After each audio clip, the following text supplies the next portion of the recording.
Swear.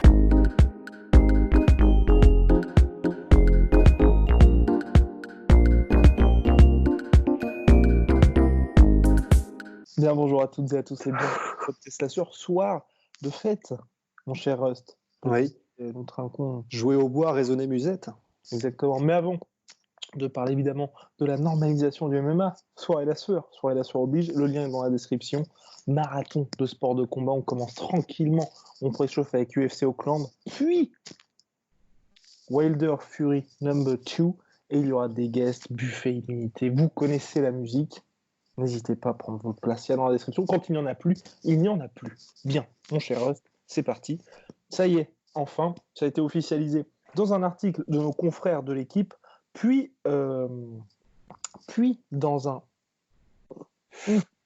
dans une interview de la ministre des Sports.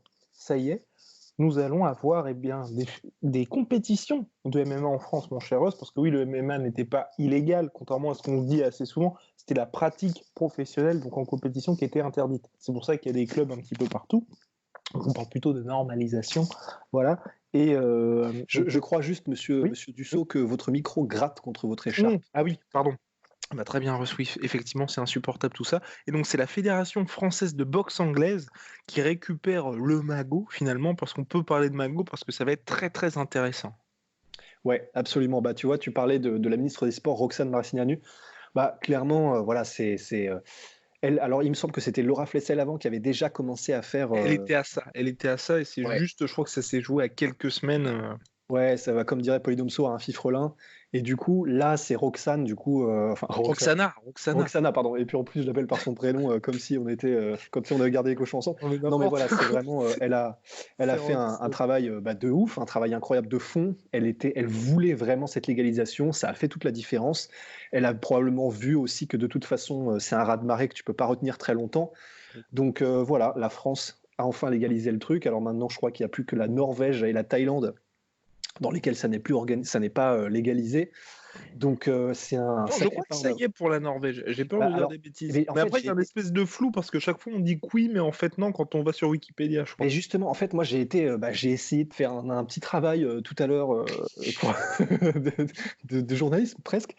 Et en fait, bon, c'était que des articles où il disait que il y a un truc qui est passé, c'est pour la boxe anglaise déjà, et donc c'était parce qu'il n'y avait pas le droit en Norvège d'avoir des compétitions de sport de combat où la finalité, ça peut être un KO, et les personnes peuvent gagner par KO. Donc ce qui a été apparemment, ce qui a été fait, c'est que maintenant tu peux avoir des compétitions amateurs de MMA, mais la compétition en tant que professionnelle apparemment n'est toujours pas légalisée. Voilà. Et voilà. Et puis Thaïlande, alors là, je pense qu'on peut se brosser parce que avec la boxe thaï, les paris et le temps qu'il lâche le sport national. Mais voilà. C'est pas pour tout de suite. Et donc oui, il y a eu pas mal de. Donc c'est une très bonne nouvelle parce que d'une part pour les fans, parce qu'on n'aura plus à aller à Pétaouchnok pour profiter du MMA en France, surtout que il y a de très très grosses organisations qui prévoient d'aller en France. On va commencer par bien évidemment l'UFC pour l'automne prochain. Le Bellator aussi est sur le coup. Et il y a également Ares Fighting Championship. On vous en avait parlé. On a fait 2 vidéos dessus qui, eux, prévoient aussi de venir prochainement en France. Donc ça va être, ça promet en tout cas de très beaux événements. Et puis c'est vrai que Rust, pour les combattants aussi, ça va tout changer parce que mine de rien, on se rend pas très bien compte parce qu'on est, on va dire, on est tout le temps tourné vers les États-Unis avec le MMA et donc l'UFC, mais c'est un marché colossal, le marché français. Mais c'est colossal parce que on a quand même, on a une sacrée tradition de champions dans différents sports de combat et arts martiaux. Voilà, pour ne pas les citer, on a les Teddy Riner, on a, de toute façon, on a dans tous les sports, que ce soit la boxe thaï, le judo, la lutte, taekwondo, absolument partout. On a eu des champions, on a eu des gens de très très très haut niveau absolument partout. Et ça aurait été dommage effectivement que, que cette espèce de point fort qu'on a dans les sports de combat, soit pas mis, sur un piédestal. Et le meilleur moyen aujourd'hui en 2020 de mettre ça sur un piédestal, la discipline qui est la plus en vue et qui a le progrès le plus impressionnant, c'est le MMA. Aux États-Unis, si ça n'est pas déjà fait, c'est en passe de devenir le 4e sport. C'est complètement délirant. Donc c'est vraiment, c'est le sport qui est ultime puisqu'il rassemble toutes les disciplines. Et le fait qu'il arrive en France, je pense que ça va vraiment nous permettre, et à nos sportifs français de mettre à profit toute cette tradition martiale qu'on a, et ça va faire du bruit. Franchement, ça va faire du bruit. On le voit déjà de toute façon avec les Cyril Gane, on le voit déjà avec les Francis Ngannou, on le voit déjà avec, à l'époque, du coup, les Diabaté, Cheikh Congo, etc. Donc, on avait déjà du lourd. Maintenant, ça va nous permettre de passer au niveau supérieur. Il y a Yves Entièrement Lyonnais. d'accord, parce que au-delà de ça, et là c'est formidable ce que vous disiez, parce que c'est vrai que là ça va pouvoir commencer dès le monde amateur finalement, parce qu'il va y avoir un meilleur encadrement, et ces champions, là aussi c'est positif, n'auront plus à s'exporter une fois qu'ils iront à l'UFC. Et donc c'est vrai que là ça va être tout l'ensemble en fait, on va dire, du roster français qui va bénéficier de tout ça, parce qu'on va plus avoir cette fuite des talents qui est assez triste, parce que mine de rien, on pense notamment à Francis Ngannou, hein, qui, une fois qu'il a commencé à véritablement percer à l'UFC, quand il a eu son premier title shot, bah, il est parti à Las Vegas. Il y avait d'autres raisons évidemment que le sportif, mais c'est vrai que ce que peut lui offrir un UFC Performance Institute, il n'y a aucune salle en France, ou très peu, peut-être que si on va dire il est à l'INSEP et qu'il est suivi par l'INSEP, mais au-delà de ça, il n'y a pas d'infrastructure qui aurait pu lui offrir ça, et on va dire aussi facilement, avec des moyens qui sont quand même assez accessibles pour les combattants. Donc c'est vrai que l'avantage de ça, c'est qu'on n'aura plus besoin, on n'aura plus besoin, les combattants français n'auront plus besoin d'aller aux États-Unis ou même en Thaïlande, au Tiger Muay Thai, dans d'autres endroits comme ça où c'est vraiment pointe de la technologie, où ils ont tout à disposition pour pouvoir avoir accès à des, on va dire, à des techniques, des technologies qui sont super pointues. Bah, en plus, de toute façon, ça va être un cercle vertueux pour tout, parce que ce soit déjà, l'opinion publique va forcément changer à propos du MMA, parce que une grande, c'est ce qu'il disait, bah, d'ailleurs dans l'article à propos de la Norvège, une des raisons pour laquelle c'est pas encore légal en Norvège, c'est parce qu'en fait le public en général, pour eux, le MMA, c'est encore limite dans une cave, c'est encore à point nu, c'est limite tu colles pas des bouts de verre et tout ça. Donc c'est C'est parce un peu qu'il y a clandestin. c'est un peu des combats clandestins, voilà. Et du coup, le problème, c'est que les gens ne savent pas en fait ce que c'est. Et ça va être un cercle vertueux, parce que puisqu'il y a des compétitions, et puisqu'elles seront médiatisées, puisqu'elles seront en France, et qu'elles seront quand même qu'elles auront un gros impact, surtout quand ce sera l'UFC, etc. Ouais. Et ben les gens vont découvrir ce que c'est, ils vont pouvoir apprivoiser un peu le truc, et puis voir que voilà, c'est évidemment extrêmement réglementé, que c'est extrêmement professionnel. Donc il y aura ça par rapport aux médias et à l'opinion publique, il y aura aussi ça par rapport aux sponsors qui vont du coup plus facilement venir supporter les combattants, les infrastructures, les clubs, etc. Ça va être, tout va aller ensemble en fait, ça va être vraiment Et holistique. la sueur aussi. Eh ben, on espère bien, hein. Mais voilà, et c'est ça qui est vraiment bien, c'est que de toute façon, ça va être tellement un effet boule de neige, mais positif, un cercle vertueux, que voilà, c'est que le début, et tout devrait exploser normalement maintenant. Et c'est que le début, hein. C'est que le début. Complètement. Rose, vous avez entièrement raison et je vous rejoins là-dessus. Ça va être un superbe cercle vertueux. Il y a aussi quelque chose qui a surpris pas mal de monde, mais après, moi, je vois pas ça finalement comme quelque chose de négatif. On a reçu déjà beaucoup de réactions sur Instagram par rapport à ça, où les gens sont surpris, que ce soit la Fédération française de boxe anglaise, où ils disent oui, ce sont des pots de vin, et il y en a d'autres qui disent bah ça a été acheté. Enfin, pour moi, faut pas à chaque fois voir tout du côté négatif.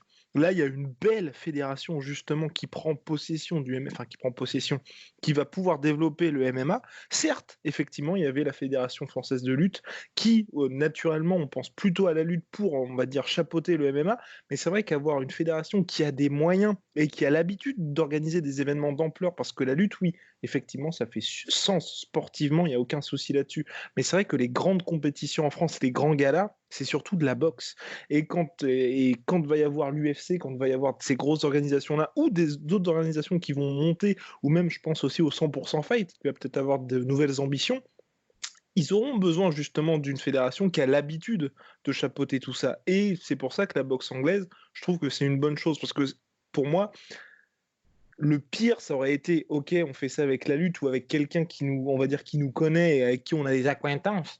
Mais le, mais le problème, c'est si tu vois au moment où c'est vraiment là qu'il faut pas se rater, que tu es une espèce de couille, un truc auquel personne n'a pensé, sauf ceux qui ont justement l'habitude des grands rendez-vous. C'est exactement ça. Et pour faire une très rapide comparaison, peut-être un peu foireuse, mais j'ai pris à un moment donné un Blablacar avec un des fondateurs de Blablacar. Et la raison pour laquelle Blablacar a explosé alors qu'il était en concurrence avec deux autres sites, c'est à l'époque où il y a eu le truc imprononçable, le volcan islandais. tous les trajets en avion ont été take-down, et donc là, c'était Blablacar à fond. Et la raison pour laquelle Blablacar, enfin, le covoiturage était à fond, et la raison pour laquelle Blablacar est devenu le numéro 1, c'est parce qu'en fait, eux, ils avaient tout investi sur les serveurs pour ne pas que ça pète et sur le fond, alors que du coup, en gros, les autres avaient un peu investi un peu plus sur autre chose, et c'est ce qui a fait que eux n'ont pas craché, etc. Et en fait, pour que la boucle soit bouclée, c'est un peu pareil, c'est-à-dire que là, on est sûr, au moins avec l'anglaise, que ce sera, comme ils connaissent les rendez-vous, les grands rendez-vous, comme tu viens de le dire, on est sûr que ce soit l'UFC, que ce soit, si c'est un truc gigantesque à organiser, ils ont l'habitude, et c'est eux qui ont le plus l'habitude des 6 fédérations qui étaient en concurrence. Donc, au moins avec eux, on est certain de ce qu'on aura, et on est certain qu'ils sont capables de tout encaisser, parce que s'ils ont pu encaisser ce qui se passe en anglaise, et c'est énorme, généralement, les shows qu'il y a en anglaise, ils sauront le faire avec le MMA. Donc, c'est le plus rassurant, en fait. Et je crois que je viens de répéter exactement tout ce que tu as dit, en fait. Entièrement d'accord, mon cher. Non, mais ça corrobore mes propos. Et Voilà. aussi, ce qui est positif, c'est que ça a toujours été une fédération qui était amie avec le MMA. Donc, c'est vrai que c'est pas, par exemple, comme si ça tombait entre les mains, comme si le judo récupérait le MMA, où certes, on aurait pu se dire, bah, c'est bien, c'est une fédération qui est en place, où il y a énormément de pratiquants, mais c'est vrai que le judo n'a pas toujours été, enfin, même très rarement, sinon jamais, été favorable au MMA. Donc là, effectivement, il y aurait pu avoir des questions à se poser. Là, il y a une fédération, ok, c'est l'anglaise, ok, et de prime abord, il n'y a pas forcément de lien avec le MMA, mais les intentions sont positives, et bah, dans ces cas-là, on a juste envie de dire, bah, on attend de voir. De toute façon, c'est pour 1 an, et la ministre a dit qu'après ces 1 an, justement, ils verront ce qui va se passer pour le MMA, donc soit prendre son indépendance, ou soit poursuivre sous l'égide d'une fédération. Donc voilà, il y a 1 an pour voir si ça va bien se passer.